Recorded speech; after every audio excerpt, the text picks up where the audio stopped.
الحمدللہ رب العالمین بسم اللہ الرحمن الرحیم وَقَضَىٰ رَبُّكَ أَلَّا تَعْبُدُوا إِلَّا إِيَّاهُ وَبِالْوَالِدَيْنِ إِحْسَانًا صدق اللہ العظیم۔ دروشی پڑھیے گا۔ الصلاۃ والسلام علیک یا رسول اللہ وعلی آلک واصحابک یا سیدی یا حبیب اللہ۔ حمد و ثنا کے بعد عزت و تکریم کے لائق اسٹیج کی زینت سادات کرام، مقتدر علماء، معزز محتشم حاضرین، السلام علیکم ورحمۃ اللہ۔ چند نصیحت و موعظ باتیں آپ سے عرض کروں گا۔ اللہ سے دعا ہے اللہ ہم سب کو سن سنا کر دروشی پڑھی۔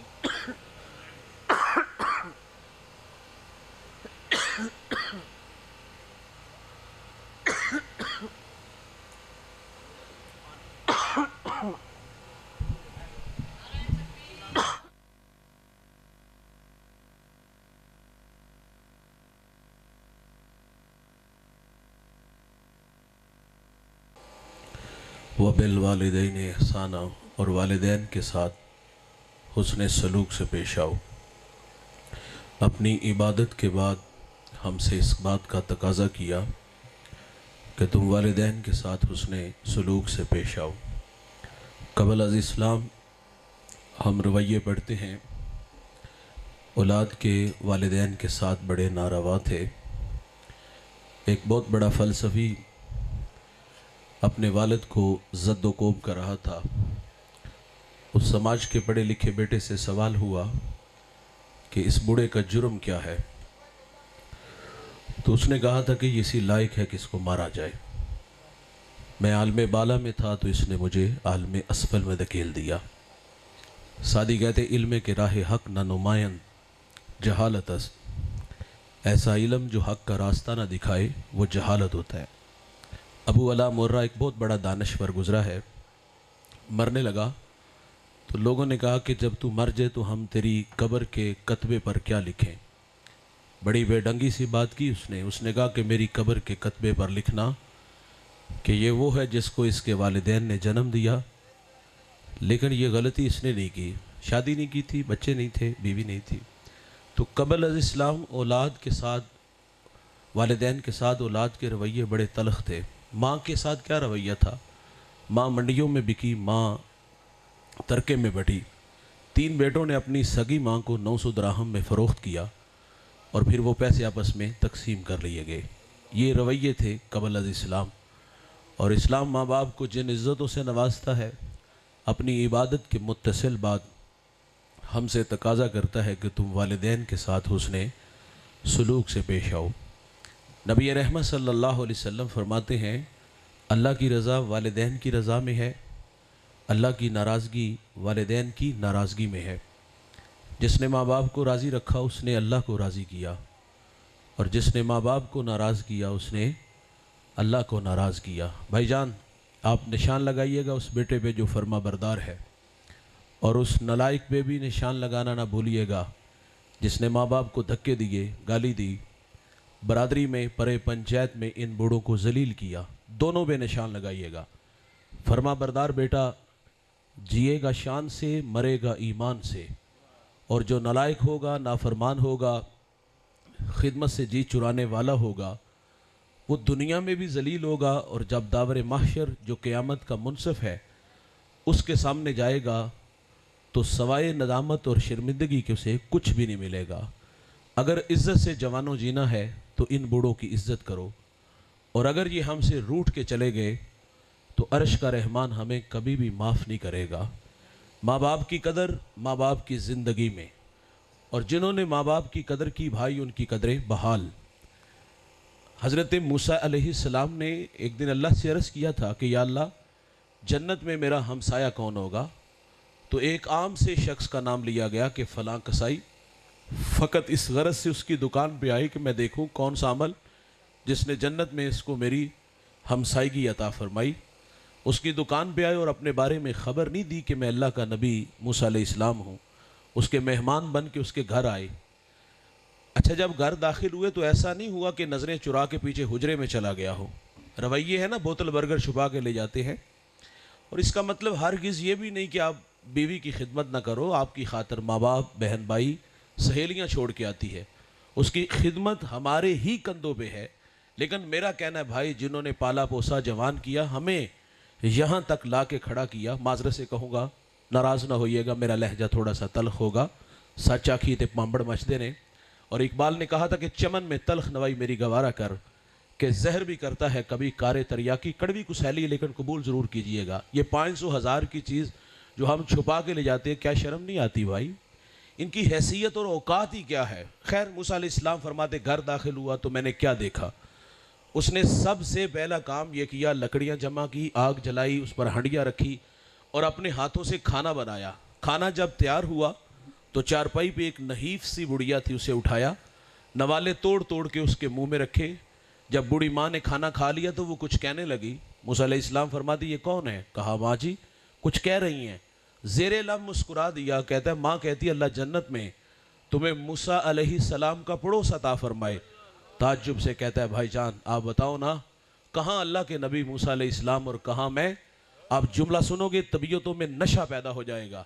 موسیٰ علیہ السلام فرماتے ذرا ادھر دیکھ، میں تیرے سامنے کھڑا ہوں۔ یہ خدمت ہے دوست جو جنت میں نبی کی رفاقت دیتی ہے۔ اچھا حضرت یہ موسیٰ علیہ السلام نے جنت میں اس کو ہمسائیگی کس بات پہ ملی؟ کہ وہ ماں کا خدمت گزار تھے۔ تو جنہوں نے ماں باپ کی قدر زندگی میں کی، ان کی قدر بحال۔ حضرت نبی رحمت صلی اللہ علیہ وسلم یمن کی طرف منہ کرتے ہیں، قمیض کے بٹن کھولتے ہیں، لمبے لمبے سانس لیتے ہیں اور کیا فرماتے ہیں؟ مجھے یمن کی طرف سے یار کی خوشبو آتی ہے۔ آپ جانتے وہاں کون تھے؟ وہاں حضرت اویس کرنی رضی اللہ تعالیٰ عنہ۔ یہ ساری زندگی حضور سے ملاقات تو نہیں کر سکے، شرف صحابیت سے ممتاز تو نہیں ہوئے، لیکن انہوں نے خیر التابعین کا لقب پایا۔ یہ اعزاز ملا کیسے؟ ماں تھی، آنکھوں سے نابینا تھی، پیچھے کوئی خدمت والا نہیں تھا۔ او بھائی خدمت روک لیتی ہے۔ میرے نبی صحابہ سے فرماتے تمہیں جب کبھی اویس ملے نا تو اس سے کہنا کہ میری امت کی مغفرت کی دعا کرنا۔ بیٹے فرما بردار ہوں تو وہ مستجاب الدعوات بنتے ہیں۔ اچھا ویسے کرنی کو جنت پہ روک لیا جائے گا اور حکم ہوگا ذرا پیچھے پلٹ کے دیکھو، ہزاروں نہیں لاکھوں لوگ ہوں گے، اختیار دیا جائے گا۔ اور وہ اختیار کیا ہوگا؟ موسیٰ علیہ السلام حضرت ویسے کرنی سے کہا جائے گا کہ جس طرف آپ کی انگلی کا اشارہ ہوگا، جتنے لوگ اس اشارے میں آئیں گے سب کو اپنے ساتھ جنت میں لے جانا۔ ہزاروں نہیں بھائی لاکھوں لوگوں کو جنت میں ساتھ لے جانے کا سبب ماں کی خدمت ہوگی۔ تو ماں باپ راضی ہیں تو بھائی اللہ راضی ہیں، ان کی رضا میں ہی اللہ کی رضا ہے۔ گالی دیں گے، دھکے دیں گے، ذلیل کریں گے تو عرش کا رحمان ہمیں کبھی بھی معاف نہیں کرے گا۔ اور اگر ان کی خدمت کرو گے، اطاعت کرو گے، ان کے سامنے سر تسلیم خام والا مزاج رکھو گے، دنیا میں بھی عزتیں پاؤ گے، جب اللہ کے سامنے جاؤ گے تو سر پر عزت کی دستار سجائی جائے گی۔ میں نے ایک بوڑھے کو پڑھا، اس کا تعلق پچھلی امتوں سے ہے۔ وہ بوڑھا زندگی موت سے لڑ رہا تھا، بولو براس چارپائی پہ، 4 بیٹے تھے اس کے، جو سب سے چھوٹا تھا وہ سعادت مند تھا۔ اس نے بھائیوں کو جمع کیا اور کہا کہ والد بیمار ہیں اور والد کو خدمت کی ضرورت ہے۔ عجیب سا فیصلہ، اگر والد کی میں خدمت کروں تو وراثت سے مجھے کچھ نہیں ملے گا، اور اگر آپ کرو تو آپ کو کچھ نہیں ملے گا۔ تینوں نے نظریں چرائی، آپس میں نظریں ملائی اور انہوں نے کہا ہمیں دولت دے دو اور والد تم لے جاؤ۔ دیکھو والدین اور اولاد کے مابین رابطہ پتہ کتنی دیر رہتا ہے؟ ہمارا جو مشاہدہ ہے وہ اتنی دیر تک جتنی دیر تک ہم ان سے اپنی ضروریات پوری کرتے ہیں۔ جب ہم پر پرزے نکالتے ہیں نا، کمانے کے قابل ہم ہوتے ہیں، تو پھر ماں باپ سے ہمارا تعلق میں معذرت سے کہوں گا تقریباً ختم ہو جاتا ہے۔ بڑھاپے کی امتحان ہے، اور جو اس سے بڑا امتحان ہے کہ بڑھاپے میں بندہ بیمار ہو جائے، یعنی نوالا توڑ کے منہ تک نہ لا سکے، قدموں سے چل کے واش روم تک نہ جا سکے، اولاد کے کندھوں پہ والدین کی خدمت آ جائے تو کتنا مشکل ہے۔ اولاد راہ فرار اختیار کرتی ہے، اور ہمارے پاس بھی لوگ آتے ہیں، پیر صاحب کے پاس بھی آتے ہیں، دعا کرو اللہ ابا جی انو اماں جی انو پردہ دے دے، اور یہ عاشقوں کی طرح خدمت کرو، تمہاری خاطر پردیس کے دھکے کھائے، تمہاری خاطر 8 نہیں 18 گھنٹے فیکٹریوں میں کام کیے، آج انہیں تمہاری ضرورت تھی تو تم دعا منگوانے کے لیے آگے کہ دعا کرو ابا جی انو اللہ پردہ دے دے، اور بھائی جان دولت دی ہے تو جھونک دو اس کی بیماری پہ۔ تو یہ بڑھاپے میں ماں باپ کے مرنے کی دعا کے لیے آتے ہیں۔ اچھا ہمارے پاس بوڑھے بھی آتے ہیں اور وہ بھی آگے کہتے ہیں مول صاحب دعا کرو اللہ چلدا پھردا لے جائے۔ حضور نے اچانک موت سے پناہ مانگی ہے۔ یہ اچانک کیوں مرنا چاہتا ہے؟ بھائی جان تلخ